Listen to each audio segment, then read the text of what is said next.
Push rights மற்றும் Anand western briefs வழங்கும் வா தமிழா வா. இணைந்து வழங்குவோர் cheers music. Powered by Montra Electric Super Auto, Amiga Heaven Agarbatti, Associate Sponsors VVD Priyam Salt, Ganesha Velas Kallam Muttai Madurai, Jewelry Partner Malabar Gold and Diamonds. பேச்சு தமிழர்களுடைய சுவாசம்னு சொல்லலாம். பேச்சு தான் தமிழக அரசியலையே மாற்றியும் புரட்டியும் போட்டிருக்கு. அதனால எல்லா காலங்களிலும் தமிழகத்தின் பேச்சு சமூக நீதியும் நிலநாட்டி இருக்கு. அதனோட நீட்சியாக தான் நாம பார்க்குற விஷயம் பட்டிமன்றம். இந்த ஏஐ காலத்தில் கூட பட்டிமன்றம் அப்படின்னா அதுக்கு ஒரு பெரிய ஒரு கூட்டம் இருக்குது, பார்க்குறதுக்கு ரசிகர்கள் இருக்காங்க. இன்றைக்கி சோஷியல் மீடியா எவ்வளோ வளர்ந்துருச்சு, பட்டிமன்றம் தேவையில்லைன்னு யாரும் நினைக்கல. விழா காலங்களில் போடுற முதல் என்டர்டைன்மெண்ட் ஷோன்னு பார்த்தீங்கன்னா காலையில் ஆரம்பித்து வைக்கிறதே ஒரு பட்டிமன்ற நிகழ்ச்சியாக தான் இன்றைக்கி ஆரம்பிக்கிறோம். இந்த பட்டிமன்ற பேச்சாளர்களுடைய ஆளுமையும் திறமையும் பார்த்து வியந்து மக்கள் பாராட்டினா கூட நாங்கள் விவாதிக்கணும்னு நினச்ச விஷயம், இந்த பட்டிமன்ற பேச்சாளர்கள்லாம் இவ்வளோ போய் வீரமாக பேசுகிறாங்க, கதையாக சொல்கிறாங்க. ஏன் பொண்டாட்டி இப்படி, ஏன் புருஷன் இப்படின்னு பல கதைகளை காமெடியாக சொல்லி எல்லாரையும் கலாய்க்கிறாங்களே, பக்கத்துலேயே பார்த்த மாதிரியே நம்ம வீட்டில் நடந்ததெல்லாம் சொல்கிறாங்களே, அவங்க வீட்டுக்குள்ளே அப்படி தான் நடக்குதா, இல்லை அவங்க வீட்டில் நடந்தது தான் வெள்ளந்தியாக வந்து வெளியில் சொல்கிறாங்களா அப்படின்னு ஒரு குழப்பம் நிறைய பேருக்கு இருக்குது. பட்டிமன்ற பேச்சாளர்கள் குடும்பத்தை கேட்டால் தான் தெரிஞ்சுக்க முடியுங்கிறதுக்காக வா தமிழா வா ஷோ வந்து முதல் முறையாக அவங்க ரெண்டு பேரையும் இணைக்க வச்சிருக்கு. ஏன்னா ஊர் பஞ்சாயத்தெல்லாம் இவங்க பண்ணுறாங்கல்ல, வீட்டுக்குள்ள என்ன பஞ்சாயத்து பண்ணுறாங்க நமக்கு தெரியணும்ல, அதை கேட்டு தெரிஞ்சுப்போம். ஸோ இன்னைக்கு வா தமிழா வா நிகழ்ச்சியில் நாம் பேச போகிற தலைப்பு பட்டிமன்ற பேச்சாளர்கள் வெர்சஸ் அவர்களின் குடும்பத்தினர்.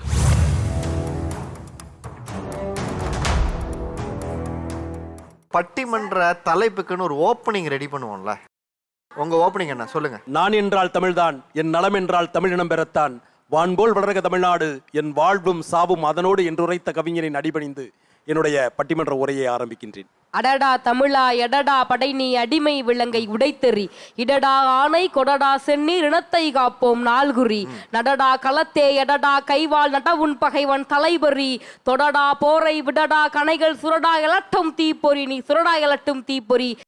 பிறப்பெனப்படுவது யாதன கேட்டேன் பிறந்து பார் என்று இறைவன் சொன்னான், நட்பெனப்படுவது யாதன கேட்டேன் பழகிப்பார் என்று இறைவன் சொன்னான், மனையாள் சுகம் யாதன கேட்டேன் மணந்து பார் என்று இறைவன் சொன்னான், இறப்பெனப்படுவது யாதன கேட்டேன் இறந்து பார் என்று இறைவன் சொன்னான், இறைவன் சற்று என் அருகே வந்து அந்த அனுபவமே நான் தான் என்று சொன்னான். அழகா சொன்னீங்க. சேர சோழ பாண்டியன் என மூவர் செம்மடியிலே தவழ்ந்து முச்சங்கம் தொட்டிலே கிடந்து பாவலர் நெஞ்சத்திலே வளர்ந்து பன்னிசை போர் மஞ்சத்திலே துயின்று தேனும் திணைப்பாலும் திகட்டாத தெள்ளமுதை தெய்வத்தமிழுக்கு அளித்திட்ட என் கம்பன் வள்ளுவன் இவர்கள் நூலோடும் நுகிலோடும் ஊட்டி வளர்த்திட்ட தமிழ் எழுத்தாணி கல்வி எடுத்துக்கொண்டு களிமண் தட்டுகளில் கல்வெட்டுகளில் ஓலை சுவடிகளில் மூங்கல் பட்டயங்களில் காகித படிவங்களில் களிமண் வடிவங்களில் இன்று எல்லா கால நெறிகளும் மாற நின்று எல்லா மொழிகளும் மீறி நின்று 2000 ஆண்டுகள் தாண்டி நிற்கும் உன்னத மொழியாம் தாய் தமிழ் அன்னைக்கு வணக்கம். கூத்தன் இருந்தான், குரலரசன் அங்கிருந்தான், வார்த்தை தமிழுக்கு வணங்கிய தமிழ்வேந்தன் கம்பன் இருந்தான், கவிகால மேகமனும் வம்பன் இருந்தான், வயதான தமிழ் பாட்டி அவை இருந்தால், அரசியல் சீதனமாய் புலிச்சோட நாடு இருந்த புகழ்வேந்தி அங்கிருந்தான், நக்கீரன் நன்னாக நப்பசலை ஒக்கூர் மாசாத்தி ஒன்றாத்தான், சிலம்பெடுத்த தக்கோன் இளங்கோ தமிழ் குடிக்க உயிர் நீத்த பல்லவனாம் நம்பி பாட்டெடுத்தவன் தம்பி எத்தனை பேர் அத்தனை பேரும் மொத்தமாக திரண்டு வந்து யாப்பிலா பாடல் எனும் யார் தரும் கவிதை எனும் மாப்பலா போல் நீ மடியில் வாங்கி கொண்டு காப்பிலா தமிழர் நெஞ்சில் காலமெல்லாம் வீற்றிருக்கும் என் அன்னை தமிழுக்கும் சங்கம் வைத்து தமிழ் வளர்த்த என் மதுரை மண்ணையும் வணங்கி என் பட்டிமன்ற உரையை இனிதே தொடங்குகின்றேன். சூப்பர். சாகும் போதும் தமிழ் படித்து சாக வேண்டும், என் சாம்பலிலும் தமிழ் மணந்து வேக வேண்டும், பாடையிலே படுத்தூரை சுற்றும் போதும் பைந்தமிழிலே அழுபோசை கேட்க வேண்டும், ஓடையிலே சலசலத்து ஓடும் போதும் ஒன் தமிழிலே சலசலத்து ஓட வேண்டும், என்னை ஈன்றெடுத்த தமிழ் அன்னைக்கும் என்னை ஈன்ற அன்னைக்கும் வணக்கம் கூறி என்னுடைய உரையை தொடங்குகிறேன். சிறப்பு. காலம் உங்கள் ஒவ்வொருவர் கண்களுக்குள்ளும் ஒரு கார்காலத்தை பங்கு வைக்கிற நாள். கன்னி தமிழென்றால் கண்ணீரின் துளி கூட எண்ணி முடியும் முன்னே ஏராளம் கவி சொல்லும். சங்க தமிழால் பண்ணில் பரதத்தில் பாட்டாளி இரத்தத்தில் விண்ணில் விரியும் விடிகாலை உதயமாய் பொன்னில் புலரும் பொற்கால தமிழனை இம்மண்ணில் தவழும் மாசற்ற திங்களில். இந்த வார்த்தையை தந்தது எங்களுடைய ஆசு கவி அரச கவி ஆசான் கலைஞர் அவர்கள். இப்படி தான் இருப்பாங்க, ஸ்டேஜில் உட்காந்துருப்பாங்க. ஆக்சுவலாக அவங்க தான் ஸ்டார்ட் பண்ணணும் சார் நடுவரா. அவர் என்ன பண்ணுவாங்கன்னா, அன்னை மடியிலே அன்பு செய்து அன்பிலே புன்னகை பூமலை செய்து இனித்த உள்ளத்தின் உள்ளம் சிரித்து மனித புனிதமாக மாசற்ற மனம் கனிந்ததாக விடியலின் விலாசங்களாக வீட்டிருக்கக்கூடிய சந்திரோதயத்தின் சங்கதிகளே வணக்கம் அப்படிம்பாங்க. அதை ஸ்ட்ரைட்டாகவே சொல்லலாம்ல சார்? அதை இப்படி ஒரு சொரிஞ்சிக்கணும், இப்படி ஒரு பார்வை. இப்போ பார்த்தீங்கன்னா பட்டிமன்றத்தில் எப்படியெல்லாம் பேசுவாங்களோ வழக்காடு மட்டும் எல்லாம் நல்லா பேசிட்டே இருப்பாங்க சார். அதே மாதிரி தான் வீட்லேயே நடக்கும், அம்மா கிட்ட நடக்கும். சரி, வீட்டோடு வச்சிக்க வேண்டியதானே, ஒன்றும் இல்லை. பொது இடத்துல எதாவது நடந்தால் கூட இவங்களே முதல்ல போய் நிற்பாங்க சார். இந்த ஸ்டேஜில் பேசுகிற மாதிரி உள்ள டெக்னிக்கலை வீட்டில் போய் 2 நாள் ஆயிட்டு பட்டிமன்றத்துக்கு ரொம்ப ரூபா கிடைக்கல, பணம் குறவாக தான் இருந்து அவள் வேறு கேல்குலேஷன் போட்டு வச்சுருப்பா, முகமும் ஒரு மாதிரி இருக்கன்ட்டு பயம் கொடுத்துரும். நான் அதுக்காக அவளை அஸ்தனங்களுக்காக மனைவியை நீ நல்லா இருக்கான்ட்டாலே போதும் இல்லையா? ஸ்டேஜ்லேயும் அப்படி தான், வாழ்க்கையிலே அதான். நான் உடனே போய் கண்ணே கொட்டும் மலையுதிர்க்கும் கருமேக கோலம் உன் கருங்கூந்தல் சொட்டும் தேனெடுத்து திகட்டாத செந்தமிழால் பாட்டெடுத்து பரவசம் மூட்டு முன் செக்கு என்ன என்ன என்ன அங்கே என்ன இதெல்லாம் மேடையில் வச்சுக்கணும். வீட்டில் வந்தோமா இதான் வாழ்க்கை. பட்டிமன்ற பேச்சாளர்கள் நாங்கள் வீரமெல்லாம் மேடையில் தான் சார். சாதாரணமாக பட்டிமன்றம் போகிறோம் அப்படின்னா இவங்க கிட்ட என்னென்னலாம் சொல்லணும்னு நினைக்கிறோமோ அதெல்லாம் வந்து மேடையில் சொல்லியிருக்கோம். அதை வந்து எங்கள் வீடுன்னு சொல்ல மாட்டோம், பக்கத்து வீட்டில், எங்கள் அண்ணன் வீட்டில், எதிர்த்த வீட்டில் அப்படின்னு சொல்றதெல்லாம் சொல்லுவோம். ஆனால் அவங்க சொல்லிட்டு வீட்டுக்கு போக முடியாதுல்ல, வீட்டுக்கு போக முடியாது, அதனால கேப்சர் பண்ணிடுவாங்க. இப்போ வா தமிழாவா ஸ்பெஷல் ஷோவா நம்ம வந்திருக்கிறோம், இவங்க மனசுல இருக்கிறதெல்லாம் சொல்லிடுவாங்களோ அப்படின்னு ஒரு பயம்தான் சார். எல்லா பட்டிமன்றத்துக்கும் நான் கூட இது பண்ணியிருக்கேன். அழைச்சிட்டு போகிறப்பெல்லாம் அவங்க நல்லா அலங்காரமாக போவாங்க சார். நம்மளுக்கு அவசியம் இப்போ நீ என்ன மேடை ஏரியா பேச போகிற, போதும் வா அப்படின்னு கூட்டிகிட்டு போன காலம் போய் இன்றைக்கி சேவ் பண்ணிட்டு நல்லா வா, உன்னையும் கல்யாணத்துக்கு அப்புறம் பார்த்த மூஞ்சி இது இப்போ வரைக்குமே பார்க்க முடியல. அங்கே வந்தேன்னா என் கூட கொஞ்சம் அலங்காரமெல்லாம் பண்ணி கொஞ்சம் அழகாக உட்கார வைப்பாங்க. பார்க்க முடியலங்கிறது ஒரு பேச்சு, அதாவது அடிக்கடி வெளியில போயிடுறோம், பார்க்க முடியல, பார்க்க முடியல, பார்க்கவே முடியல, அதாவது எந்த டோன்னு கேட்கிறேன், அது பார்க்கவே முடியல சார். இது பரவாயில்லைங்க, எங்க வீட்டுல இந்த ஷோக்கு வர்றதுக்காக எனக்கு மைனர் செயின் எடுத்துல போட்டு விட்டாங்க. இது நாள் வரைக்கும் நான் எத்தனையோ பட்டிமன்றத்துக்கு போயிருக்கேன் சார், ஒண்ணுக்கு கூட அந்த செயின்லாம் எடுத்து கொடுத்தது கிடையாது. இன்னைக்கு இவங்க வர்றாங்கன்றது செயின் வெளியே தெரியவாங்க சார் போகுது. இப்போ எனக்கு தெரியல. இதை பார்க்கும்போது எனக்கு எப்படி இருந்துச்சுன்னா ஆட்டுக்கு மாலை போட்டு கூட்டிட்டு போற மாதிரியே இருந்துச்சு. வாடாவா உன்னை அங்க வச்சு நான் வெட்டுறேன். நிஜமா மைனர் செயின் போட்டிருக்கீங்களா? ஆமா சார். காட்டுங்க. ஓகே, இது ஏதோ கல்யாணத்துக்கு போட்ட மாதிரி இருக்கே. அதுக்கு பின்னால இப்பதான் சார் போறேன். இல்ல அதை பார்த்தாலே தெரியுது இங்க இருந்து. சார் போற பக்கம்ல எதா இருந்தாலும் கழட்டி வச்சுட்டு வந்துருவாருங்க சார், கொண்டு வர ட்ரெஸ்ஸையே விட்டுட்டு வந்துருவாரு. அப்படியா? ஆமா. அவர் நம்பர் நான் வாங்கிக்கிறேனே, நிறைய நகை போட்டு விடுங்க. ஏதாவது gift கொடுத்தாலும் விட்டுட்டு வந்துருவாரு, எதை எடுத்துட்டு வர மாட்டாரு. எது எடுத்துட்டு வர மாட்டாரு. சம்பளம் எடுத்துட்டு வராரா வீட்டுக்கு? அது ஜிபேல வந்தறதுனால வந்துருதுங்க. அது மட்டும் வந்துருது. பட்டிமன்ற பேச்சாளர்கள்னாலே தனியா அதுக்கு ஒரு அடையாளம், மரியாதை, ஒரு பேச்சாளர் மேல இருக்குல்ல. வீட்டுல வந்தா இவங்க எப்படி இருக்காங்க? பட்டிமன்ற பேச்சாளர் வீட்டுல எப்படி இருக்காங்க? எங்க வீட்டுல வந்து பட்டிமன்றம் ஒன்று சொல்லிட்டாங்கன்னா அன்னையிலேருந்து எனக்கு பிடிச்சதா சனி. ரிஹர்சல் பண்ணாங்கன்னா எத்தனை தடவை சார் பார்ப்பீங்க? ஒரு 4 தடவை கேட்பீங்க, 5 தடவை கேட்பீங்க, 50 தடவை சார் நல்லா இருக்கா நல்லா இருக்கா பாருங்க பாருங்க பாருங்கன்னு என்ன திருப்பி திருப்பி அதுக்காக பார்க்க சார். அதனால தாங்க முடியாது, அப்படியே படுத்து தூங்கிடுவேன். நைட்டு சொல்லிக்கிட்டே இருப்பாங்க, நான் தூங்கிடுவேன். சரி விட்டு 2 hours 3 hours கழிச்சு எழுந்து பாத்ரூம் போவோம் அப்படின்னு எழுந்தேன்னா பக்கத்தில் காணும். என்னடான்னு பார்த்தா ஹாலில் லைட் எரியும், இன்னமும் நடந்துகிட்டு இருக்கோம். ஆஹா, நம்ம ரொம்ப ஜாக்கிரதையாக இருக்கணும், இப்போ நம்ம எழுந்தால் நம்ம தூக்கம் போயிடும் அப்படின்னு சத்தப்படாமல், லைட்லாம் போடாமல், மொபைல் டார்ச் லைட் அடிச்சுக்கிட்டு பாத்ரூம் போயிட்டு சத்தப்படாமல் வந்து போர்வை போட்டு தூங்கிடுவோம் சார். ஒரு நேரத்தில் அந்த பட்டிமன்றம் நடக்கிற அன்னைக்கு இவங்களால பேச முடியலன்னா நானே பேசிடுவேன் சார். அந்த அளவுக்கு என் மைண்ட்ல வந்து அவங்க பேசுறாங்க, ரெடி ஆகுறாங்களோ இல்லையா, நீங்க ரெடி ஆயிட்டீங்க. என்னோட ஃபாதர் அப்பா வந்து பெரிய ஸ்பீக்கர் சார், பெரும்புலவர் பேராசிரியர் பா நமசிவாயம்னு. இளமை காலத்தில் வந்து நான் வந்து பேச்சு துறைக்கு போகலை சார். இப்பயாவது நம்ம போகணும் அப்படின்னு நினைச்சிட்டு நான் வந்திருக்கேன் சார். நான் அவரோட பேரை கெடுக்க கூடாதுல்ல சார். அப்ப நான் நல்லா உள்வாங்கி படிச்சு அப்புறம் நான் வந்து அதுல போய் பேசணும் சார். அப்போ அதனால தான் சார் நான் அந்த மாதிரி பண்ணுறேன். இல்லை சார், யாருக்கும் சப்போர்ட் பண்ணாமல் இல்லை சார், ஃபுல்லாக சப்போர்ட் பண்ணுறேன், எல்லா இடத்துக்கும் கூட்டு போகிறேன். இருந்தாலும் நான் 50 தடவை ரொம்ப டூ மச்சாக இருக்குது சார். அதுதான் சார் என்னால் தாங்க முடியல. படுற கஷ்டம் சொல்லி தானே ஆகணும். பட்டிமன்ற பேச்சாளர்களை வீட்டில் வச்சிருக்கிறது எவ்வளோ டார்ச்சராக இருக்குது. வீட்டுக்கு முதலாளாக பிறந்தார், 2வது பட்டிமன்ற பேச்சாளராக போயிட்டார். இதனால அவர் வீட்டில் வந்து நான் ஒரு பட்டிமன்ற பேச்சாளர், ஸோ நான் வந்து வீட்டு வேலை இது செய்ய மாட்டேன், சாப்பிட்ட தட்டை கூட எடுக்க மாட்டார் சார். பட்டிமன்ற பேச்சாளராக நான் எப்படி தட்டை எடுப்பது, நான் எப்படி கழுவுவது, நான் எப்படி சோறு போட்டு சாப்பிடுவது சார்? தெரியாதனமா இவரை கூட்டு வந்து நானே வச்சுக்கிட்டேன் சார். அப்ப சார் பட்டிமன்ற பேச்சாளர் எங்க பக்கம் இருக்கிற டார்ச்சலையும் கொஞ்சம் நீங்க கேளுங்க சார். கல்யாணத்துக்கு முன்னால நான் ஒரு மேடை பேச்சாளர் சார். திருமணம் ஆணுச்சு சார். எங்க மாமியாருக்கு நான் பேசுறது பிடிக்காது, என் கணவருக்கும் பிடிக்கல. சொல்லிட்டாங்க குழந்தை பிறந்துருச்சு, இந்த குழந்தையை வளர்க்கறதுக்கு நீ ஒரு நல்ல பெண்ணா இருக்கணும் சார். 10 வருஷம் என்னுடைய பட்டிமன்றத்தையே நான் விட்டுட்டேன் தெரியுமா சார். 3 பசங்க சார். குழந்தை பிறக்கும் போதே சொன்னாங்க நீங்க டிராவல் பண்ணக்கூடாது. நாங்க 2வது குழந்தை, 3வது குழந்தை, இப்ப பிள்ளைங்க வளர்ந்துட்டாங்க சார். இவங்க வெளிநாட்டுல முதல்ல வேலை பார்த்தாங்க, அதுக்கப்புறம் தூத்துக்குடிக்கு வந்தாச்சு.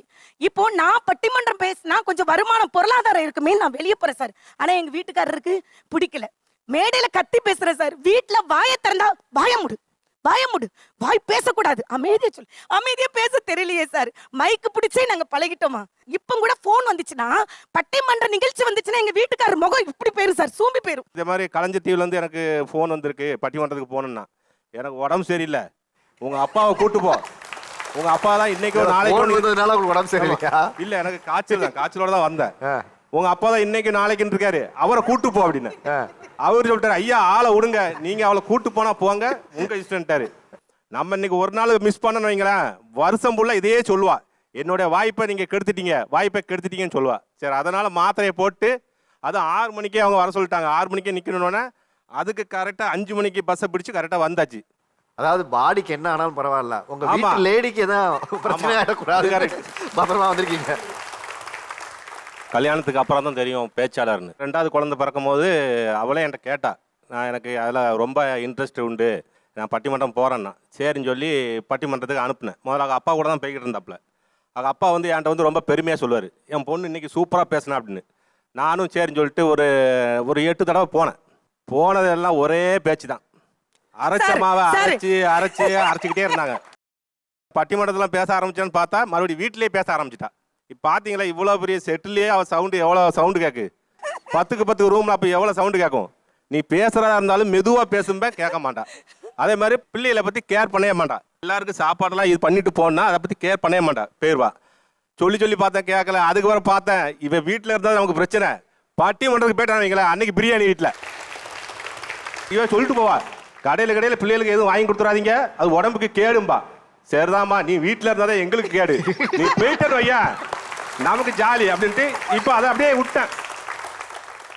பட்டிமன்ற பேச்சாளரை வீட்டில் வச்சிருக்கிறது எவ்வளோ டார்ச்சராக இருக்கு சொல்லுங்க. இந்த பட்டிமன்ற பேச்சாளர்களுக்கு நான் பொதுவாக சொல்றது என்னன்னா, எங்களை வச்சுதான் அவங்களுக்கு கண்டென்ட்டே.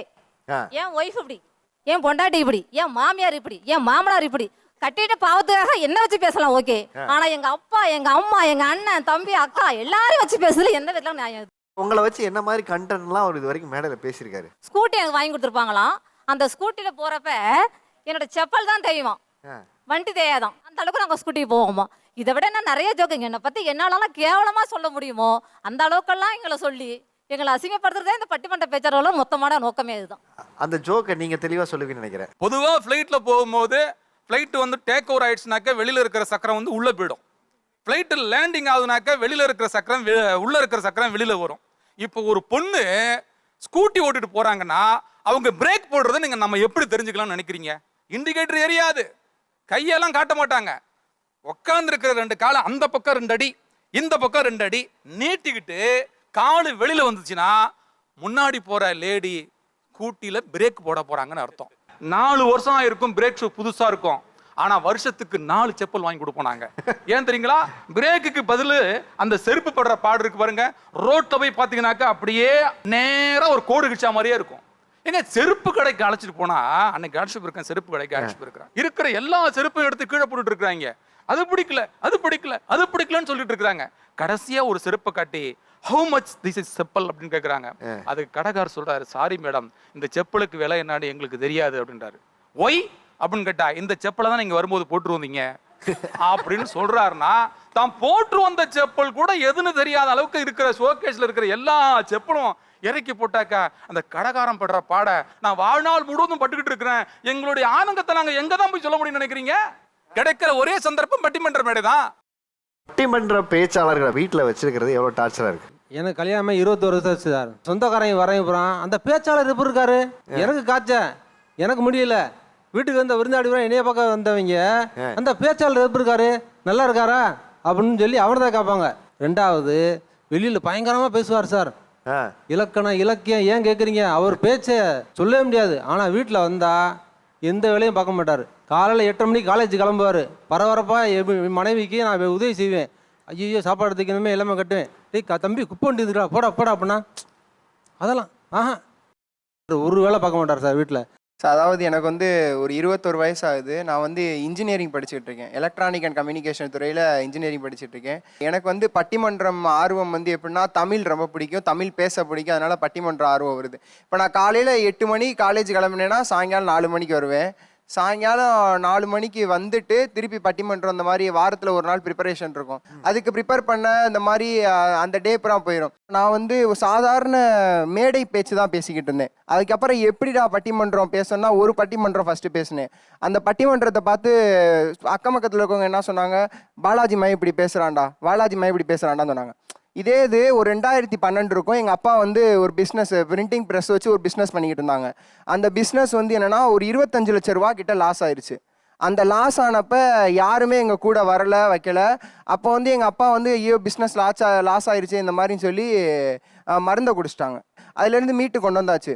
அப்போ வந்து யாருமே கூட நிற்காதவங்க இப்போ நான் வந்து ஒரு ஃபங்க்ஷன் எங்கேயோ போனாலும் பாலாஜி மை வந்துட்டான்டா, அவன் பட்டிமன்றம் அந்த மாதிரி பேசுகிறான்டா, அவன் கூட போய் ஒரு ஃபோட்டோ எடுங்கடா வைங்கடா அந்த மாதிரி சொல்கிறப்ப எனக்கு அது ஒரு கௌரவமாக இருக்குது. அதை நினச்சி நான் பெருமைப்பட்டுக்கிட்டு இருக்கேன்ற மாதிரி சொல்கிறேன். உண்மையிலே ஒரு பட்டிமன்ற பேச்சாளர்ன்ற முறையில் நான் ரொம்ப பெருமைப்படக்கூடிய விஷயம் என்னது அப்படின்னா, சாமானியன சாதனையாளனாக மாற்றக்கூடிய திறமை எதில் இருக்குதுன்னா தமிழ் பட்டிமன்றத்தில் இருக்குது சார். உண்மையிலே இப்போ வரைக்கும் 550 பட்டிமன்றம் பேசியிருக்கேன் சார். 20 பட்டிமன்றத்துக்கு நடுவராக இருந்திருக்கேன். 15 கவியரங்கத்துக்கு தலைவராக இருந்திருக்கேன். 3 கட்டுரை எழுதியிருக்கேன் சார், ஆய்வு கட்டுரை. அதாவது தேசிய தர மதிப்பீடு ஆய்வு கட்டுரை எழுதியிருக்கேன். கிட்டத்தட்ட ஒரு 70 விருதுகள் வாங்கியிருக்கேன் சார். எதுக்கு இதுக்கு உன் பிள்ளைகளை நடத்துகிற, படிக்க சொல்லு, ஒரு வேலைக்கு அனுப்புன்னு தான் சொன்னாங்க. குடும்பத்தைன்னு எடுத்து நடத்துகிறேன் சார். நிற்கவே எங்கள் சொந்தக்காரங்களுக்கு மத்தியில் என்னை நல்ல நிலைமைக்கு கொண்டுட்டு வந்து வச்சுருக்கான் சார். இல்லை அவர் எந்த வயசில் பேச ஆரம்பிச்சாரு, எப்படி பேச்சாளராக மாறினாரு? ஸ்கூல் படிக்கும் போது ஸ்கூலில் பேச ஆரம்பித்தேன் சார். நான் அப்படியே மேலும் மேலும் பேசு தம்பி. எனக்கு வந்து பட்டிமன்றம்னா ரொம்ப பிடிக்கும் சார். ரோட்டில் நடந்துக்கிட்டே மாதிரி சாலமன் பார்ப்பேன் பட்டிமன்றம். அவர் யாருன்னு எனக்கு தெரியாது, ஆனால் பட்டிமன்றம் நின்று பார்ப்பேன்.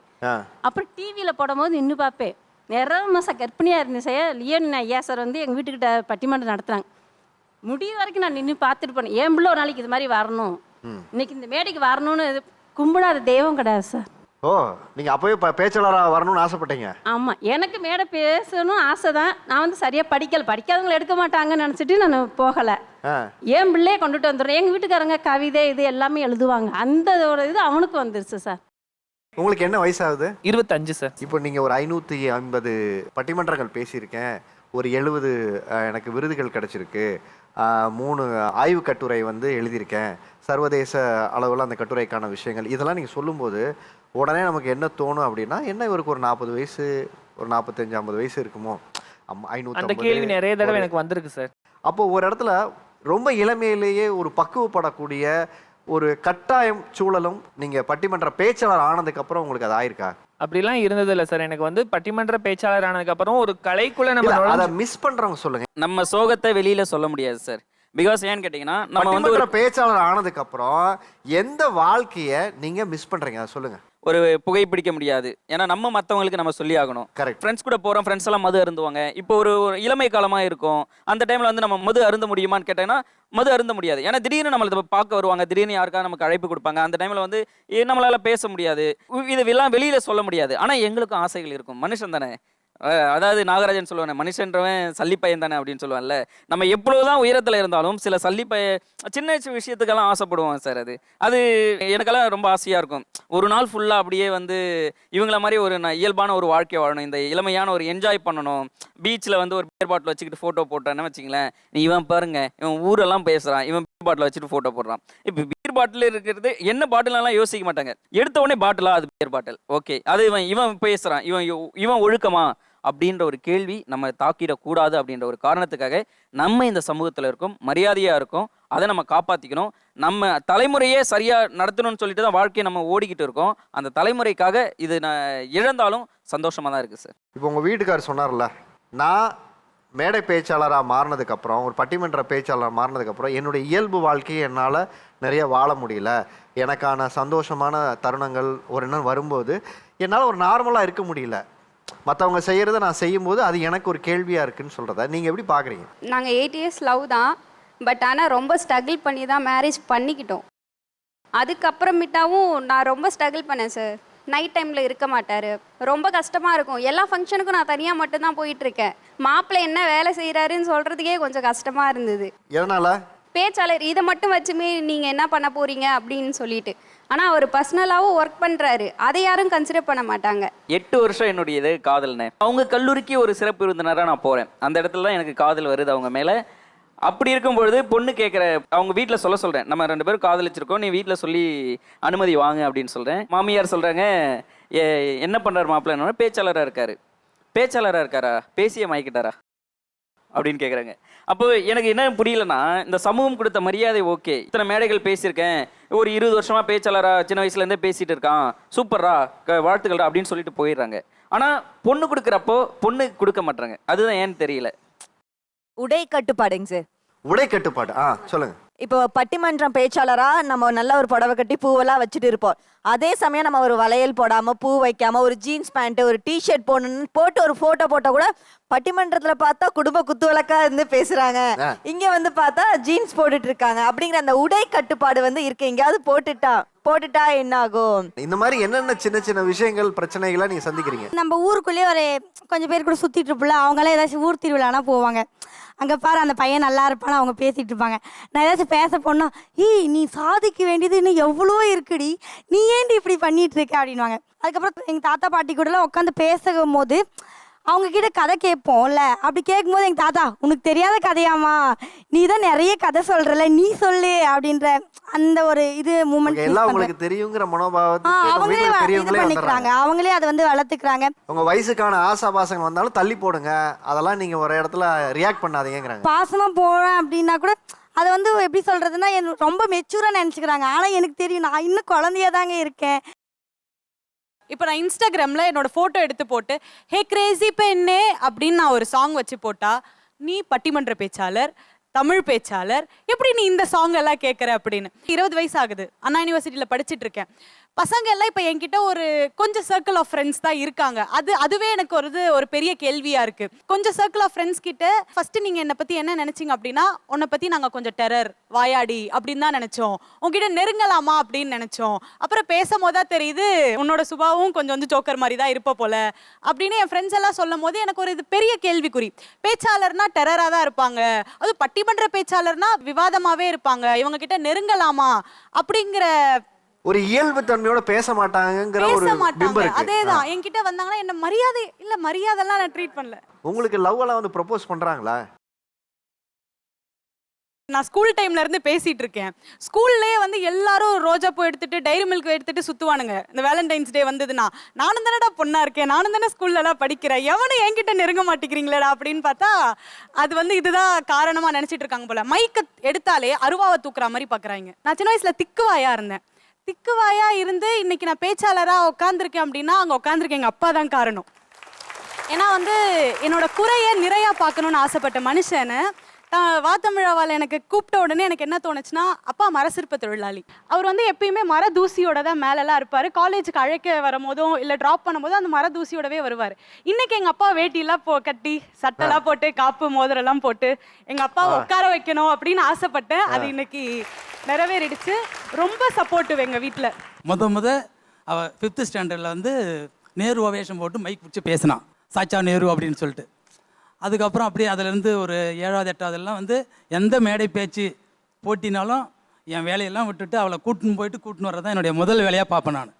அதுக்கே எல்லாம் சொல்லுவாங்க சொந்தக்காரெல்லாம், உங்களுக்கே தெரியும் இல்லையா, குறைக்காத நாயும் இல்லை, குறை சொல்லாத வாயும் இல்லை, இது ரெண்டும் இல்லாத ஊரும் இல்லைன்னு சொல்லுவாங்க.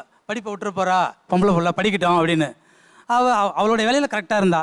நான் என்னோடய ஆசையை மட்டும் அவள் மூலியமாக இப்பயும் திரும்ப தான் சொல்கிறேன், நான் என்ன நினச்சனோ அதை என்னால் சாதிக்க முடியல, என் மகள் சாதிக்கணும் அப்படின்னு சொல்லிட்டு அவளை நான் சாதிக்க வச்சேன். நீங்கள் அதுவும் ஒரு தமிழில் நீங்கள் இன்றைக்கி படிக்க வச்சு நீங்கள் அவங்கள ஒரு ஆளாக்கி இன்றைக்கி நிறைய மேடைகள் ஏறி இங்கே வரைக்கும் அவங்க வந்துட்டாங்க இல்லையா? அதே நேரத்தில் ஒரு பெண்ணுக்கு உண்டான அந்த வயசுக்கு உண்டான உணர்வுகளுக்கான இந்த சமூகம் அவங்கள அந்த உணர்வை நான் வெளிப்படுத்தும் போது இந்த அடையாளத்தை சொல்லி அவங்கள ஒதுக்கி வைக்கிறதும் விலக்கி வைக்கிறதையும் ஒரு அப்பாவை நீங்கள் அதை எப்படி பார்க்குறீங்க? சொல்கிறவங்க சொல்லிட்டு தான் இருப்பாங்க, நம்மளுடைய குறிக்கோள் என்ன? இதை மற்றவங்க சொல்லலை, உங்கள் பொண்ணு தான் சொல்கிறாங்க. திடீர்னு பார்க்குறவங்க அப்படி நினைப்பாங்க, இவங்க பேச்சாளர், இவங்க கிட்ட நம்ம எப்படி ஒரே வார்த்தையில் கேட்குறேன் சார், அவங்க இளமையை மிஸ் பண்ணுறாங்க சார், அதை தான் அவங்க சொன்னாங்க. அது காலப்போக்கில் சரியா போயிடும் சார். அது இது என்னன்னா நான் வந்து இதை பெருசா எக்ஸ்பிரஸ் பண்ற பர்சன் கிடையாது. இப்போ வந்து இதை நீங்க மனசுல இருக்கிறதெல்லாம் கொட்டணும் அப்படின்னு சொன்னீங்களா, அதனால இது ஒரு சின்ன விஷயமா தான் நான் பாக்குறேன். ஆனா இன்னும் ஒரு விஷயம் எனக்கு என்ன தோணுதுன்னா, இது நான் சொசைட்டி கிட்டயே கேட்க விருப்பப்படுறேன். தமிழ் பேச்சாளர்கள் கிட்ட நீங்க வந்து நெருங்கிறத ஏன் வந்து கட்டுப்பாடா வச்சுக்கிறீங்கன்னு எனக்கு புரியலைண்ணா. இதே வந்து ஒரு இங்கிலீஷ்ல டிபேட் பேசுறாங்க அப்படின்னா அவங்கள வியந்து பார்க்குற அந்த சொசைட்டி தமிழ் பேச்சாளர்களை குறைச்சி எடை போடுறாங்க. இது வந்து ஒரு பெரிய கேள்வியாவே நான் சொசைட்டி கிட்ட வைக்கிறேன். அதை தான் நான் அப்படி வெளிப்படுத்தினேன். சொன்னீங்க என்னெல்லாம் மிஸ் பண்ணீங்க அப்படிங்கிறத சொன்னீங்க சார். நான் என்ன சொல்றேன்னா, அப்பா வந்து ஒரு பொண்ணோட கல்யாணத்துக்கு எவ்வளோ முக்கியம் சொல்லுங்க. ஏன் கல்யாணத்து அன்னைக்கே அவங்க பட்டிமன்றம் போயிட்டாங்க சார். கன்னியாகுமரி மாவட்டத்தில் அகஸ்தீஸ்வரம்ங்கிறது தான் எங்கள் ஊர். கல்யாண முறை வந்து கொஞ்சம் வித்தியாசமாக இருக்கும். ஒரு 3 முக்கியமான விஷயம் வந்து அது அப்பா மட்டும்தான் பண்ணணும். முதல்ல என்ன அப்படின்னா, கல்யாணம் முடிஞ்ச உடனே அப்பா வந்து பொண்ணோட கையை வந்து மாப்பிள்ளைக்கிட்ட பிடிச்சி கொடுப்பாங்க. இது ஒரு விஷயம் நடக்கும். இன்னொரு விஷயம் பார்த்தீங்க அப்படின்னா, கல்யாணம் முடிஞ்ச உடனே முதல்ல பொண்ணு வீட்டுக்கு கூட்டிகிட்டு போவாங்க. பொண்ணு வீட்டில் போய் மாப்பிள்ளைக்கு வந்து பாலும் பழமும் கொடுத்து வாழை அனுப்புவாங்க, வாழை விடுவாங்கன்னு சொல்லுவாங்க. அதாவது கும்பிடு புட்டு அனுப்புறது அப்படின்னு சொல்லுவாங்க. அப்போ சார் இதில் முக்கியமாக என்ன அப்படின்னா, கடைசியில் நடக்கக்கூடியதா சார் ரொம்ப முக்கியமானது சுருள் வைக்கிறது. சொக்காரங்க எல்லாத்துக்கும் வந்து அப்பா தான் பண்ணணும் அந்த முறையை. அவங்க வந்து ஒரு வெத்தலையில் காசு வச்சு அந்த காசை வந்து மாப்பிள்ளையோட சொக்காரங்க அப்படின்னா சொந்த பந்தங்கள், எங்கள் ஏரியா வழக்கில் வந்து சொந்த பந்தங்களை சொக்காரங்கன்னு சொல்லுவோம். அவங்க வந்து அறிமுகப்படுத்தணும். அந்த நேரம் பார்த்தீங்கன்னா எங்கள் அப்பாவை காணவே இல்லை. கடைசியில் யார் பண்ணாங்க அப்படின்னா என்னோட தங்கச்சி தான் பண்ணாங்க. ஏன்னா அப்பா இல்லை. யாராவது பெத்த பொண்ணோட கல்யாணத்துக்கு பட்டிமன்றம் போவாங்களா சார்? அந்த இடத்துல நான் எவ்வளோ மிஸ் பண்ணியிருப்பேன் சொல்லுங்க. நான் ஒரு ஆள் என் மகா சௌகரியத்துக்காக அங்கே இருந்துடலாம். ஆனால் அங்கே என்ன சொல்லிட்டாங்கன்னா, சீதாராமன் நடுவராக இருந்தால் மட்டும்தான் பட்டிமன்றம் உண்டு, இல்லாட்டி கேன்சல் பண்ணியிருக்கான்ட்டாங்க. ஆனால் நான் கேன்சல் பண்ணலாம். ஆனால் என்ன நம்பி 3 சைடு அணி பேச்சாளர்கள் 6 பேர், 2 மியூசிக் பார்ட்டி 6 8, ஒரு டிரைவர், கிட்டத்தட்ட ஒரு 9 பேருடைய வாழ்வியல் வருமானம் அன்னைக்கு. அவங்களுக்கு வருமானம் போயிருமேங்கிறதுக்காக தான் என் மகா கல்யாணத்தில் உள்ள ஒரு 3வது விசேஷத்தை நான் மறந்துக்கிட்டேன். இது எல்லா பேச்சாளர்களுக்கும் சில இழப்பு வரும். இது வரைக்கும் நீங்கள் எத்தனை பட்டிமன்றம் பேசியிருக்கீங்க? நான் கிட்டத்தட்ட 38 வருஷமா பேசிக்கிட்டு இருக்கேன். 38 வருஷமா? நடுவரா மட்டுமே நீங்க எத்தனை பட்டிமன்றம் பண்ணிருப்பீங்க? 600-700 பட்டிமன்றம் நடுவரா பண்ணிருப்பேன். இனிமேலும் நடுவரா பண்ண வாய்ப்பு கிடைக்கும்ல? இன்னும் இருக்கு. இன்னைக்கு உண்டு. தமிழாவுக்காக சந்தோஷமா விட்டுட்டோம். இருக்கு இல்லையா? ஆமா. ஓகே. அப்போ உங்க வாழ்க்கையில திருப்பும் கிடைக்க போற ஒரு வாய்ப்பை நீங்க எப்ப வேணாலும் அதை பண்ணக்கூடிய வாய்ப்பு இருக்கு. ஆனா வாழ்க்கையிலேயே ஒரே ஒரு நடக்கக்கூடிய கல்யாணம் சடங்குங்கிறது வந்து அது எப்படி திரும்பி வரும், அதுவும் இதுவும் ஒண்ணுன்னு எப்படி ஒரு தராசுல வச்சு பார்க்க முடியும்னு எனக்கு புரியல. ஆனா நீங்க இந்த கேள்வியை என்கிட்ட கேட்கறதுக்கு என் மகா காரணமா இருக்கக்கூடாது. ஏன்னா அவளுக்கு டவுரி அத்தனை லட்சம் ரூபாயை நான் பட்டிமன்றம் பேசி சம்பாதிச்சு தான் டவுரி கொடுத்துருக்கேன். சரிங்க சார்.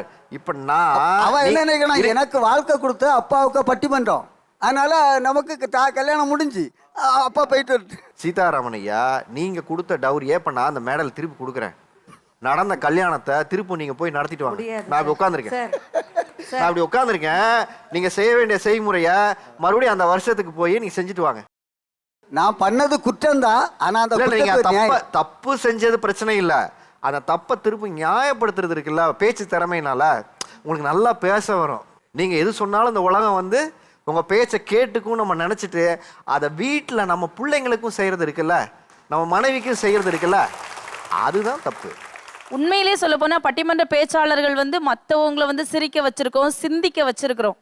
ஆனா உண்மையிலேயே நான் மிஸ் பண்ண ஒரு விஷயம் என்ன அப்படின்னா என்னோட சந்தோஷங்கள் தான் சார். உண்மையிலேயே அதுவும் இந்த பட்டிமன்றத்துக்கு வந்ததுக்கு அப்புறமா தான் நான் என்னோட சந்தோஷத்தை இழந்துட்டேன். அப்படி என்னென்ன சந்தோஷம் நீங்க மிஸ் பண்றீங்க? அதாவது மேடையில வந்து கருப்பா இருக்கிறவங்க மேடையில பேச முடியாது, நல்ல கலரா இருக்கணும், அழகா இருக்கணும், அப்படி இருந்தாதான் பட்டிமன்றத்துக்கு வரணும் அப்படின்னு சொல்லி எல்லாரும் அந்த மாதிரி தான் ஆட்களை தேடுறாங்க. என்ன மாதிரிப்பட்ட ஒரு பேச்சாளர் ஒரு கருப்பா இருக்கிறா அப்படின்னு சொல்லி பல மேடைகள் என்னை ஒதுக்கியிருக்காங்க சார்.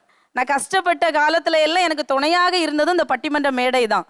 ஆனா இந்த பட்டிமன்ற மேடைக்கு வேலூர் பக்கம் ஒரு நிகழ்ச்சி வந்திருக்கு. என்ன மட்டும் ஒருத்தவங்க சொல்றாங்க, நீ ரொம்ப கருப்பா இருக்க, அதனால தான் உன்னை யாரும் கூப்பிட மாட்டாங்க மேடைக்கு அப்படின்னு சொன்னாங்க. அவங்க அப்படி சொன்ன உடனே எனக்கு அழுக வந்துகிட்டே இருக்கு. உடனே வெளியே வந்து எங்க அம்மாவுக்கு கால் பண்ணேன். அம்மா, எல்லாரும் வந்து நீ அழகா இல்லை, நீ வந்து ரொம்ப ஒரு மாதிரி இருக்கிற, நீ கருப்பாக இருக்க, நீ மேக்கப் போடாதனால தான் உன்னை யாரும் கூப்பிட மாட்டேங்கிறாங்க அப்படின்னு சொல்லி எல்லாரும் வந்து என்னை வந்து பின்தள்ளுறாங்கம்மா. ஆனால் நான் கஷ்டப்படுறேன். நான் இன்னைக்கு 3000 ரூபாய் சம்பளம் வாங்குறேன். அந்த 3000 ரூபாயில நான் 2000 ரூபாய் காஸ்மெட்டிக்ஸ் வாங்கணும் அப்படின்னு சொன்னால் என் குடும்பத்தை நான் வந்து சந்தோஷமாக கொண்டு போக முடியாது. அப்போ எங்கள் அம்மா சொல்லுவாங்க, என்ன சொல்லுவாங்கன்னா, அவங்களாம் சொல்கிறத கேட்காத, ஒரு வார்த்தை மட்டும் கேளு, மேடையில் உங்களுக்கு பேச திறமை இருக்கான்னு கேளு அப்படின்னு சொல்லுவாங்க. இன்னைக்கு நான் மேடையில் நான் பேசுகிறேன், என்னுடைய திறமையை பின்னாடி தள்ளிக்கிட்டு இருக்காங்கன்னா அதுக்கு காரணம் என் நிறம் ஒரு தடையாக இருக்குது சார். நான் கருப்பாக இருக்கிறதுனால என்னை ஒதுக்குறாங்கன்னு சொன்னாங்க. அது மாதிரி உங்களுக்கான அந்த அடையாளத்தையும் அங்கீகாரத்தையும் மறுக்கிறது என்ன விஷயமா இருக்குன்னு கேட்க. இப்போ சொன்னாங்க கருப்பா இருக்கனால வாய்ப்பு கிடைக்கலன்னு. நான் அழகா இருக்கேன், 2 MA MPhil BEd PhDன்னு முடிச்சிருக்கேன். நடுவர் வராரு அப்படின்னா இப்போ அவங்கள விட அவங்களுக்கு இணையா நான் படிச்சிருக்கேன், அவங்களுக்கு இணையா நிறைய பக்கம் நான் மேடைகளில் வந்து அலங்கரிச்சிட்டு இருக்கேன். அப்படிங்கும் பொழுது நம்மளை விட ஒருவேளை இவங்க அதிகமாக பேசிடுவாங்களோ, நம்மளை விட இவங்க வந்து மக்களால் பார்க்கப்படுவாங்களோன்னு சொல்லிட்டு நம்ம ஒரு இடத்துக்கு போகிறோம் அப்படின்னா நம்மளை பிடிச்சி போய் மக்கள்லாம் வந்து நிறைய பேர் செல்ஃபி எடுத்துட்டு இருப்பாங்க. நடுவர் அங்கே போயிட்டு இருப்பாங்க, இத்தனை வருஷம் நம்ம இருக்கிறோம், இப்போ எல்லாரும் போய் இவங்கள்ட்ட செல்ஃபி எடுத்துக்கணும்னு நினைக்கிறாங்க. இவங்கெல்லாம் இன்னைக்கு வந்த பொண்ணு, நம்மளாம் வந்துட்டு 40 வருஷம் 50 வருஷம் பேசிட்டு இருக்கோம் அப்படிங்கிற மாதிரிலாம் அவங்க நினைச்சிட்டு அந்த வாய்ப்புகளை கொடுக்க கூடாதுன்னு நினைக்கிறாங்க. இந்த அரசியல் சொல்லுவாங்கல்ல, பட்டிமன்ற உலகத்தில் நிறையாவே நடக்கும். அப்படி சாதி பார்த்து நடுவர்கள் இருப்பாங்க, நடுவர்கள் சாதி பார்த்து பேச்சாளர் போடுவாங்க. நிறைய பேர் பெண் பேச்சாளர் மட்டும் தான் கேட்பாங்க. ஊர் அமைப்பாளர்களும் அப்படி தான் கேட்பாங்க. எப்படி கேட்பாங்கன்னு கேட்டிங்கன்னா, அழகான பெண் பேச்சாளர் கிடைப்பாங்களா? அப்போ பட்டிமன்றத்துக்குள்ளேயும் சாதியும் சமயம் பார்க்குறாங்களா? நிச்சயமா இருக்கு. பட்டிமன்ற பேச்சாளராக இருப்பதில் என்னென்ன பிரச்சனைகள்லாம் இருக்கு? முன்பெல்லாம் பார்த்தீங்கன்னா பட்டிமன்றம் அப்படிங்கிறது சமூக சீர்திருத்தத்திற்காகவும் தமிழ் வளர்ச்சிக்காகவும் பயன்படுச்சுங்க. இன்னைக்கெல்லாம் பார்த்தீங்கன்னா பட்டிமன்றம் அப்படிங்கிறது முழுக்க பொழுதுபோக்கு அப்படிங்கிற ஒரு அம்சத்தை தெருக்கூத்து மாதிரி ஆக்கிட்டாங்க சார் இன்னைக்கு இருக்கக்கூடிய நிலவரத்தில். ஏன்னா இரு பொருள் படக்கூடிய ஆபாசமான வார்த்தைகளை மறைமுகமாக பேசுவதுதான் பெரும்பாலான பட்டிமன்றங்கள் இன்னைக்கு நடந்துட்டு இருக்குங்க. இரட்டை அர்த்தம் பேசுறது. ஏன்னா இன்னைக்கு எப்படின்னு கேட்டீங்கன்னா, ரசிகர்களுடைய மனநிலைக்கு ஏற்ப இன்னைக்கு பல நடுவர்கள் வந்து பட்டிமன்றத்தை நடத்திட்டு இருக்காங்க. மக்கள் மத்தியில ஒரு எழுச்சியை கொண்டு வரணும், புரட்சியை கொண்டு வரணும், தமிழ் வளர்ச்சியை கொண்டு வரணும் அப்படிங்கிற எண்ணங்கள் வந்து இன்னைக்கு பட்டிமன்றம் சார்ந்து நிறைய இடங்கள் இல்லைங்க சார். வேற பாடல் பாடுவீங்களா? எடுத்தோன்னே இப்போ இன்னிசை பட்டிமன்றம் அப்படிலாம் கூப்பிட்றாங்கன்னா பாட்டு பாடுவீங்களா? எந்த மாதிரி பாட்டு அப்படின்னா இந்த குத்து பாட்டு, டபுள் மீனிங் சாங், இந்த மாதிரி வர்ற பாடல்களாக நீங்கள் பாடுவீங்களா? ரசிகர்கள் அப்படித்தானம்மா கேட்குறாங்க. அப்படிங்கும்போது நம்ம ஒரு ஆசிரியர் துறையில் இருக்கும்போது அந்த மாதிரி நம்ம போய் ஒரு மேடையில் தோன்றணும்னா நம்மளுக்கு அது சரி வராது. அப்படிங்கிற ஒரு தரம் தாழ்ந்த விஷயங்களை நாங்க செய்ய மாட்டோம். பட்டிமன்றம்ங்கிறது கிட்டத்தட்ட ஒரு திரைப்படம் மாதிரி தான் அன்னைக்குங்க. எப்படி ஒரு சினிமா உலகத்துல போட்டி போட்டு தான் எல்லாரும் அந்த இடத்த பிடிக்க முடியுமோ அந்த மாதிரி தான் நீங்க பிடிச்சாகணும். இப்போ நடுவர் வந்து எப்படி ஆட்களை தேர்வு பண்றாரு அப்படின்னு சொன்னா, ஏற்கனவே நான் ஒரு நகைச்சுவை இருக்கிற ஆட்களை தேர்வு பண்ணுவாரு. அவங்களை எதிர்பார்த்து தான் ஜனங்க வருவாங்க. இப்போ ஒரு 6 பேர் இருக்கிறாங்க, இந்த பக்கம் 3 பேர், அந்த பக்கம் 3 பேர்னு சொன்னா, கடைசியில் இருக்கிற 2 பேர் என்ன பண்ணுவாங்க, புது ஆட்களா போடுவாங்க, கல்லூரி மாணவர்களா. அதுல 2 சௌகரியம் இருக்கு. ஒன்று வந்து அவங்களுக்கு நீங்க கொஞ்சம் சேலரி கொடுத்தா போதும், இன்னொன்று வந்து அந்த இடத்த அவங்க ஃபில் பண்றாங்க. இப்போ அந்த சாதி ரீதியான பிரச்சனைகள் ஏதாவது நீங்க சந்திச்சிருக்கீங்க? இல்லைங்க சார், அந்த மாதிரி இல்லை. நான் வந்து ஆசிரியராக இருக்கிறதுனால எனக்கு அது பொழுதுபோக்கு, எனக்கு வாய்ப்பு இருந்தால் வந்து போவேன், இல்லாட்டி நின்றுக்கிற அந்த மாதிரியான ஒரு இது. இன்னொன்று வந்துங்க, ஒருத்தர் அந்த நிகழ்ச்சியில் பேச வந்திருப்பாரு, இவர் நடுவர் ஏதோ சான்ஸ் வாங்கி ஒரு நிகழ்ச்சி நடத்தியிருப்பாரு. இந்த பேச்சாளர் என்ன பண்ணுவாருனாக்க, அந்த அமைப்பாளர்களை போய் பார்த்து அடுத்த வருஷம் அவர் அந்த வாய்ப்பை அவர் தட்டி பறிக்கிற சூழல்கள்லாம் உண்டுங்க. இப்போ என்னுடைய மனைவி வந்து அற்புதமாக பாடுவாங்க, நல்லா பேசுவாங்கன்றதுலாம் எனக்கு தெரியாமலாம் இல்லை. இருந்தும் கூட அவங்கள ஏன் நான் பட்டிமன்றத்துறைக்கு கொண்டு போகல அப்படின்னு சொன்னால், இன்னைக்கு இருக்கின்ற பெண் பேச்சாளர்கள் பட்டிமன்றத்துறையில் என்ன மாதிரியான அசவுன்களை அனுபவிக்கிறாங்க அப்படின்றத வந்து நான் கண்கூட பார்த்தோன்ற முறையில் நான் சொல்லிக்கிட்டு இருக்கிறேன். இப்போ நான் பட்டிமன்ற பேச்சாளர்கள் அப்படின்னோடனே ஒரு முற்போக்கு சிந்தனையும் சமூகத்துக்கான சிந்தனையும் விதைக்கக்கூடிய ஒரு கூட்டம் அப்படிங்கிறது தான் எல்லாருக்குமே அடையாளப்பட்டது போல எனக்கு இருந்தது. ஆனால் இங்கே மனசுல இருந்து நீங்கள் பேசினதுக்கு அப்புறம் தான் பிற்போக்குத்தனமான சிந்தனை உள்ள மனிதர்களும் மேலோங்கி இருக்காங்கிறத நீங்கள் நிறைய இருக்கிறாங்க. நான் கொஞ்சம் பாட்டு பாடுவேன்.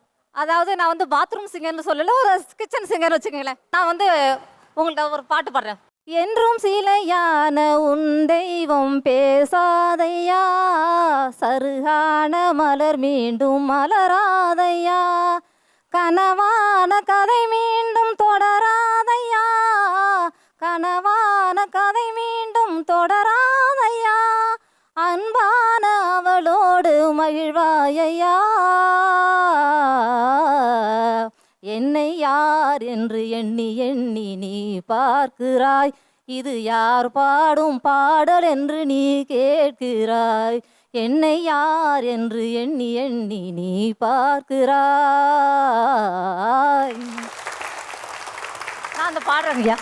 என்ன ஏதாவது ஒரு பட்டிமன்றம் நீங்க நிறைய பண்றது இண்டிசை பட்டிமன்றம் தானே பண்றீங்க, எங்களுக்கு ஒரு வாய்ப்பு கொடுங்களேன். ஏன் எங்களை வந்து பட்டிமன்றத்துக்கு ஒரு சைடு பேச்சாளர் நீங்க போடக்கூடாது, ஏன் போட மாட்டேங்கிறீங்க? நான் ஒரு கோரிக்கையா உங்கள்கிட்ட வைக்கிறேங்கய்யா. உங்க மனைவியோட திறமையை ஒரு இடத்துல வெளியில கொண்டு போகாம நம்ம வீட்டுக்குள்ள முடக்கி வச்சிருக்கிறதும் ஒரு பிற்போக்குத்தனமான சிந்தனை இல்லையா? எல்லா ஊர்கள்லயுமே பட்டிமன்றம் பேச போகக்கூடியவங்கள சிவப்பு கம்பளம் விரித்து வரவேற்பது கிடையாது. அவர்களை ஒரு ஆடல் பாடல் நடத்துகின்ற ஒரு நங்கையர்கள் போலதான் நடத்துறாங்க. இப்ப நான் ஒரு கஷ்டப்பட்டு ஒரு கார் வாங்கியிருக்கிறேன். அந்த கார் வாங்கியிருக்கான காரணம் வந்து நான் சொகுசா போகணும் என்பதற்காக கிடையாது. பல இடங்கள்ல அவமானப்பட்டேன், முட்டுச்சந்தில் உட்காந்துக்கிட்டு சட்டையை மாத்திருக்கிறேன். பல நேரங்களில் என்னுடைய 2 வீலர் இருக்கிற கண்ணாடியை பார்த்து நான் சிகை அலங்காரம் பண்ணிட்டு போயிருக்கிறேன். இந்த சிரமங்கள்லாம் எனக்கு வந்துடப்படாதுன்றதுக்காக வேண்டிதான் கடன்பட்டாவது ஒரு காரை நான் வாங்கினேன். ஆனால் கடன்பட்டு காரை வாங்கினாலும் கூட என் கூட பேச வருகின்ற ஒவ்வொரு பெண் பேச்சாளர்களுடைய பாதுகாப்பை நான் முக்கியம் என்று கருதி அவருடைய வீட்டில் கொண்டு போயிட்டு விட்டுட்டு வரேன். இல்லை, நீங்களே நிறைய மேடைகளை உருவாக்கக்கூடிய வாய்ப்பு இருக்கும்போது அந்த வாய்ப்பை ஏன் அவங்க உருவாக்கி கொடுக்கக்கூடாது? நீங்கள் உருவாக்குற மேடைகளில் இந்த மேடையிலிருந்து நான் உங்களுக்கு ஒரு உத்தரவாதத்தை கொடுக்குறேன். அடுத்த மேடையில் நான் நிச்சயமாக உங்களுக்கு ஒரு வாய்ப்பை தர்றேன். நன்றி சார், நன்றி சார். எனக்காக ஒரு வாய்ப்பு ஏற்படுத்துறதுக்கு ரொம்ப நன்றி. ஒரே ஒரு விஷயம் சொல்லிக்கொள்கிறேன். தமிழ்நாடு பேச்சாளர் நல சங்கத்தின் தலைவர் நான். அதனால் எனக்கு ஒரு கடமை இருக்கிறது. அதிலே பேச்சாளர்களுடைய பலவீனங்களை நாங்களே அதாவது ஒரு பழமொழி சொல்வார்கள், தன்னுடைய பல்லை தானே குத்தி கொண்டது போல நிறைய பலவீனங்களை சொன்னார்கள். அனிதா அவர்கள் சொன்னார்கள், நான் ஒரு கருப்பு என்பதால் ஒதுக்கினார்கள் என்றார்கள். ஜாதியை பற்றி சொன்னார்கள், குடும்ப சிக்கலை எல்லாம் சொன்னார்கள். அதாவது கொச்சைப்படுத்தக்கூடாது தயவு செய்து. இதை அரங்கத்திற்கு கொண்டு வர வேண்டாம், நமக்குள்ளே பேசுவோம். நீங்கள் சில ஊர்ல சொல்லுவாங்க. இல்லை ஒரு நிமிஷம் இருங்க. பேச்சாளர்களுக்கெல்லாம் ஒரு சங்கம் வச்சு தலைவராக இருக்கீங்க. ஆமாம். அவங்களுடைய குறைகளை ஒரு இடத்துல உங்ககிட்ட சொல்லியிருக்காங்க. இந்த மேடையில் சொன்னாங்கன்னு எடுத்துக்காதீங்க. இந்த குறையை எப்படி நிவர்த்தி பண்ணணுங்கிறதா உங்களுடைய வேலையை தவிர அதை பேசாதீங்க, பதிவு பண்ணாதீங்கன்னு சொன்னீங்கன்னா அது சங்கம் வச்சுக்கிறதுக்கு வேலையே இல்லை. அப்போ இல்லை, நான் ஒரே ஒரு வார்த்தை சொல்லுகிறேன். பேச்சாளர்களோ எழுத்தாளர்களோ தயவு செய்து நம்முடைய குறைகளை நிவர்த்தி செய்வதற்குரிய பிள்ளையார் சொல்லியே பேசுவது போல் வாழ கற்றுக்கொள். நான் ஒரு கலப்பு திருமணம் செய்தவன், ஜாதி ஒற்றுமை கல்யாணம் செய்தவன். என்னுடைய பட்டிமன்ற குழுவில் கன்னியாகுமரி மாவட்டத்தில் ஜாதி துவேஷமே கிடையாது. நீங்க சரியா நடந்துக்கிட்டீங்கன்னு சொல்றதுல நியாயம் இருக்கு. எல்லாரும் சரியா நடந்துப்பாங்க நீங்க எப்படி சொல்ல முடியும்? எல்லாரும் சரியாக நடக்க வேண்டும் என்று சட்டம் சொல்ல முடியும். கருப்பா இருப்பவங்களுக்கு நிராகரிக்கப்படுதுன்னு ஒண்ணு சொல்றாங்கல்ல, உண்மையா இருக்கும் பட்சத்துல கருப்பா இருப்பாங்க 5 ஷோ மாசத்துலயோ இல்ல ஒரு வருஷத்துல இத்தனை ஷோ போகணும், அவங்களுக்கு வாய்ப்பை ஏற்படுத்தி கொடுங்க சார். இல்ல சார், நீங்க ஒரு சர்க்குலர் பாஸ் பண்ணுங்க சார். என்ன கொஞ்சம் பேச விடுங்க. இதே அனிதா கருப்பா இருக்காங்க இல்லையா, இன்னைக்கு எல்லா டிவிலையும் பேசக்கூடிய பேச்சாளராக எப்படி வர முடிஞ்சு? அப்ப அவங்க என்ன ஆதங்கத்தை சொல்றாங்க? கரெக்டா சார் அவங்க சொல்றத நீங்க சரியா சார். நான் என்ன கேக்குறேன், எல்லா தொலைக்காட்சி சொல்றேன்னா இல்ல நீங்க தப்பா எடுக்காங்க. நான் தப்பா எடுக்கல சார், நீங்க சரியா புரிஞ்சுக்கணும். நான் தப்பாலாம் எடுக்கல சார். பொறுப்பு கையில் இருக்கும்போது நாம் என்ன செய்யறோம்னு ஒன்று இருக்குல்ல, if you have a power use for poor. நம்ம ஏன் சொல்றோம்னா, நம்ம கிட்ட அதிகாரம் இருக்கும்போது மட்டும்தான் நாம பல பேருக்கு நல்லதை செய்ய முடியும். அதாவது இவ்வளோ பிரச்சனைகளை இவங்க சொல்லியிருக்காங்கல்ல, இதுக்கு அப்புறமும் இன்னைக்கு இந்த வழியெல்லாம் இன்னைக்கு நேரடியாக நீங்கள் கேட்குறீங்க இல்லையா? இந்த வேலையை விட்டுட்டு இவங்க இந்த வேலைக்கெல்லாம் கூட போயிருக்கலாம்னு நான் நிறைய நேரம் யோசிச்சிருக்கேன். அப்படியான தருணங்கள் இருக்கா? பட்டிமன்றங்கிறது பிடிக்காத ஆளே இருக்காது, எல்லாருக்குமே பிடிக்கும். ஆனால் எனக்கு எனக்கு வாழ்க்கையில் அது நடக்கலை. அதுக்காக என் பிள்ளை நர்சிங் படிக்கக்கூடிய பிள்ளை, அதுக்கு தான் படிக்க போவேன்னு சொல்லியிருந்தா. அவள் ரொம்ப நாள் போகமாட்டேன்னு தான் அழுதா. எனக்கு சூழ்நிலையில் தான் கண்டிப்பாக நீ போய் தான் ஆகணும் அப்படின்னு ஒரு நாளெல்லாம் காலேஜில் எக்ஸாம் உண்டு போகமாட்டேன்னு சொன்னான். இல்லை 5 மணிக்கு காவல் கிணத்துல கொண்டு விடுங்கன்னு மாமா சொன்னாங்க. அவளுக்கு ஃபோன் பண்ணியிருக்காங்க, அவள் காலேஜில் இருந்தால் எடுக்கலை. எனக்கு ஃபோன் பண்ணி சொன்னாங்க, நீ பிள்ளைய கூட்டி கொண்டு 5 மணிக்கு காவல் கிணத்துல விட்டுருமா, தூத்துக்குடியில் அவளுக்கு ப்ரோக்ராம். நான் சரின்னு சொல்லிட்டேன், எக்ஸாம் எனக்கு படிக்கணும் அப்படின்னு சொன்னான். கடைசியில் அது வீட்டில் ரொம்ப ஒரு தர்மச்சங்கடமான சூழ்நிலையில் தான் நான் என் மகளை அனுப்பிவிட்டேன். அடுத்த நாள் காலேஜில் எக்ஸாம் எழுதி நல்ல மார்க் வாங்கிட்டா. ஆனால் எனக்கு இப்போ மனசில் ஒரு வேதனை, அவன் நினைச்சதை படிக்க முடியாமல் ஆகிட்டோமோ அப்படின்னு. அதாவது உங்களுடைய நிர்பந்தத்தில் தான் அவங்க பேச்சாளர் ஆயிருக்காங்க. ஆமாம், அந்த பேச்சு பிடிக்கும் சார். சின்ன வயசுலேருந்தே பேச்சு போட்டிக்கலாம் சேர்ந்து ஃபர்ஸ்ட் ப்ரைஸ்லாம் வாங்குவேன். பிடிக்காம போன ஒரு விஷயம் என்னன்னா, அப்பாவும் அம்மாவும் 2 பேருமே ஒரு விஷயம் அவங்க ஒரு விஷயத்தை யோசிச்சுட்டாங்கன்னா அதான் கரெக்டும்பாங்க. அந்த விஷயத்தை நியாயப்படுத்த பார்ப்பாங்க.